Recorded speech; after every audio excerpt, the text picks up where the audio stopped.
हर हर महादेव दोस्तों, स्वागत है आपका मेरी चैनल हितिका भक्ति में। क्या आपको पता है पुराणों के अनुसार इस ब्रह्मांड का निर्माण कैसे हुआ था? इस वीडियो में मैं आपको हमारे हिंदू ग्रंथों के अनुसार सृष्टि का प्रारंभ कैसे हुआ था ये बताऊंगी। शुरुआत में तो कुछ भी नहीं था तो परब्रह्मन। परब्रह्मन एक ऐसी शक्ति थी जिसका ना कोई आरंभ था ना कोई अंत, ऐसा सच जिसका वर्णन नहीं किया जा सकता था। ये निराकार था जिसमें ना कोई गुण था और ना ही वो गुणों से रहित था। ये हमारे विचारों से परे था, एक शुद्ध चेतना जिसे हम प्योर कॉन्शियसनेस भी कहते हैं। जब परब्रह्मन की इच्छा हुई तो इस ब्रह्मांड का निर्माण शुरू हुआ। परब्रह्मन की इच्छा से एक वाइब्रेशन उत्पन्न हुई जिसने पहली ध्वनि को जन्म दिया और वो ध्वनि थी ओम। इसमें सभी ध्वनियाँ एक साथ जुड़ी हुई थी और ये सबसे पहला बनने वाला महातत्व था जिससे 3 गुणों की उत्पत्ति हुई। सबसे पहला सत्वगुण जो प्रिजर्वेशन को दर्शाता है यानी प्रोटेक्शन।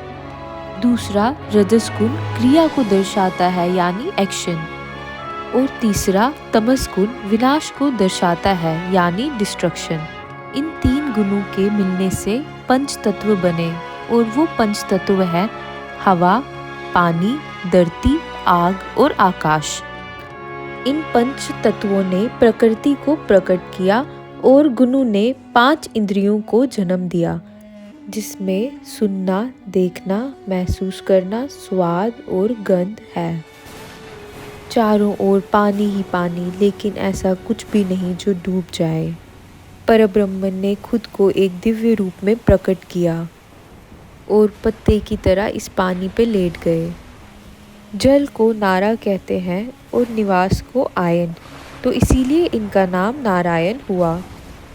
परब्रह्मन ने अब बीज पानी में डाल दिया। पानी ने बीज का पोषण किया और एक अंडा उत्पन्न हुआ, एक सुनहरा अंडा जो प्रकाश के गोले की तरह चमक रहा था। ये अंडा परब्रह्मन द्वारा उत्पन्न किया गया था, इसीलिए ये ब्रह्मांड के नाम से जाना जाता है।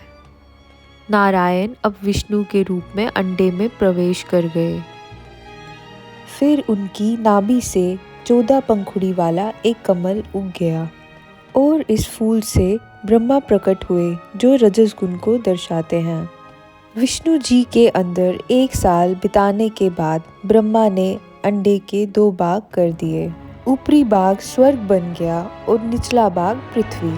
दोनों के बीच आकाश फैला हुआ था। ब्रह्मा ने चक्र शुरू किया था और वो जानते थे कि इसका अंत कैसे होगा।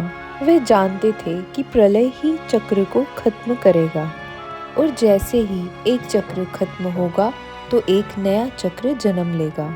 अब ब्रह्मांड बन गया था और ब्रह्मा बैठे बैठे देख रहे थे कि उन्होंने क्या बनाया है। फिर ब्रह्मा जी ध्यान की अवस्था में चले गए और उनकी गहराई से 4 वेदों की उत्पत्ति हुई। पहला ऋग्वेदा, दूसरा यजुर्वेदा, तीसरा सामवेदा और चौथा अथर्ववेदा। तो इस तरह ब्रह्मा जी ने हमारी सृष्टि का निर्माण किया था।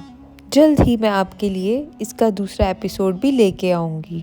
फ्रेंड्स, अगर आपको मेरी ये वीडियो अच्छी लगी तो इसको लाइक, शेयर और चैनल को सब्सक्राइब कीजिए। हर हर महादेव।